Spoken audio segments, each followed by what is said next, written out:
तो बेटा अब हम पढ़ने वाले हैं एंडोप्लाज्मिक रेटिकुलम। तो एंडोप्लाज्मिक रेटिकुलम के दर्शन जरा आप अपनी एनसीईआरटी में कर लीजिए। ये आपकी न्यूक्लियस है, क्या है? न्यूक्लियस है। ये न्यूक्लियर मेम्ब्रेन है।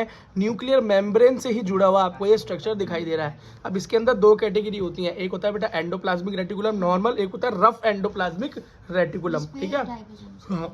अब इस ये गोल्जी अपरेटस कहाँ से आ गए भाई सब, यहीं देखो अभी। ठीक, अब इसके अंदर एक जगह तो आप डॉट डॉट दिख रहे हैं, एक जगह डॉट डॉट नहीं दिख रहे। अब टेंशन मतलब यहाँ से नहीं, नोट से पढ़ाऊंगा। ठीक बेटा, ये बनाने को तो कभी आता नहीं है ना, बस हमको सीखना है। ये वही बेटा न्यूक्लियस है और यही रफ यही एंडोप्लाज्मिक क्या है? रेटिकुलम है।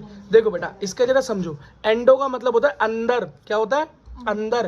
प्लाज्मा का मतलब होता है साइटोप्लाज्म, और रेटिकुलम का मतलब होता है नेटवर्क ऑफ ट्यूब का स्ट्रक्चर, मतलब ट्यूब जैसे नेटवर्क बना ले उसका स्ट्रक्चर। तो यहाँ पर दिख रहा है ना कितनी सारी, ये देखो ट्यूब जैसे, ये देखो कितना सारा नेटवर्क दिखाई दे रहा है, ट्यूब जैसा, tube tube tube tube tube tube tube.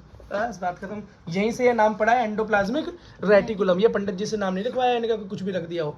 System है भाई इसका, क्या है? सिस्टम है ना। अदर देखो बेटा, nucleus, inner membrane, outer membrane. ठीक, आउटर मेम्ब्रेन से ये देखो स्ट्रक्चर तैयार हो रहा है, बन रहा है ना। स्ट्रक्चर तैयार हो रहा बन रहा है। अब ये भी दो पार्ट में डिवाइड किया हुआ है मैंने, जरा जूम करके देखो, जरा जूम जूम है। अंदर देखो एक लेयर से बना हुआ है, अंदर की तरफ, अंदर अंदर एच बना हुआ दिख रहा है, एच। और ये कुछ देखो बाहर की तरफ है। अब ये है क्या भाई? तो भाई हमारा जो इंट्रासेल्युलर स्पेस है, किसका किसका? एंडोप्लाज्मिक रेटिकुलम में बेटा दो पार्ट पे है। एक है लैमिनल, लैमिला का तो सीधा सा मतलब होता है जो कि अंदर लाइन में हो, तो इनसाइड ER का मतलब एंडोप्लाज्मिक रेटिकुलम। ठीक, और एक्सटर्नल, एक्सटर्नल क्या होगा? बाहर की तरफ। बाहर क्या है? साइटोप्लाज्म। अंदर न्यूक्लियस, बाहर क्या है? साइटोप्लाज्म। तो साइटोप्लाज्म की तरफ क्या है? एक्स्ट्रा लैमिनल। और लैमिनल का है अंदर, ल्यूमिनल या लैमिनल बोलो या लूमिनल बोल लो, अंदर की तरफ, और एक्स्ट्रा लूमिनल साइटोप्लाज्म की तरफ, बाहर की तरफ, है ना। A और B से मैंने उसको दिखा रखा है। अब बेटा थोड़ा और समझो, देखो बेटा अब एंडोप्लाज्मिक रेटिकुलम के ना थोड़ा से पार्ट देखो बेटा। एक होता है सिस्टर ने, क्या होता है? सिस्टर ने, मेरी सिस्टर ने। और अगला क्या है? वेसाइकल, जो गोल गोल हो तो वेसाइकल, और ट्यूब जैसे स्ट्रक्चर हो तो ट्यूब्यूल्स। बात खत्म। ठीक, अब बेटा जो सिस्टर ने है ना, सिस्टर ने, इस सिस्टर ने के ऊपर ये गोल गोल स्ट्रक्चर चिपके हुए हैं, वो क्या है? राइबोसोम। क्या है? राइबोसोम। और बेटा इसका राइबोसोम कैसा होगा? प्रोकैरियोट का कैसा था? 70S। और इनका राइबोसोम कैसा है? 80S। 10 नंबर ज्यादा मिले हुए हैं इसको। इसका डिवीजन क्या है? 60-40। कैसे? 60-40। बस इतना याद रखना, और ज्यादा कुछ याद रखने की जरूरत नहीं है इसमें। ठीक, तो आपको दिखाई दे रहा है राइबोसोम कहाँ पर है? सिस्टरने पे। वेसाइकल पर नहीं है राइबोसोम, ट्यूब्यूल्स पे नहीं है राइबोसोम।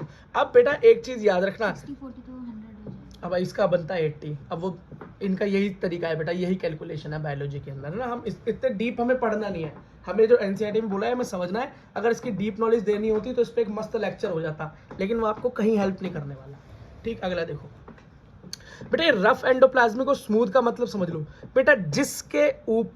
जिसके ऊपर राइबोसोम चिपका हो, ये डॉट डॉट डॉट डॉट चिपके हो, और जब ये डॉट डॉट डॉट डॉट चिपक जाएंगे तो क्या होगा? हमारा स्मूथ एंडोप्लाज्मिक रेटिकुलम के ऊपर ये डॉट डॉट डॉट डॉट आकर इसे खुरदरा बना देंगे, इसे रफ बना देंगे, इसलिए इसे हम रफ एंडोप्लाज्मिक रेटिकुलम बोलते हैं। तो रफ एंडोप्लाज्मिक रेटिकुलम में क्या मिलेगा आपको? सिस्टरने मिलेगी, क्योंकि सिस्टरने के पास ही क्या है? क्या है? राइबोसोम है, तो इसलिए वो खुरदरा बनाती है। और स्मूथ पर क्या मिलेंगे? वेसाइकल और ट्यूब्यूल बचे हुए हमारे। राइबोसोम होगा, यहाँ पर राइबोसोम नहीं होगा।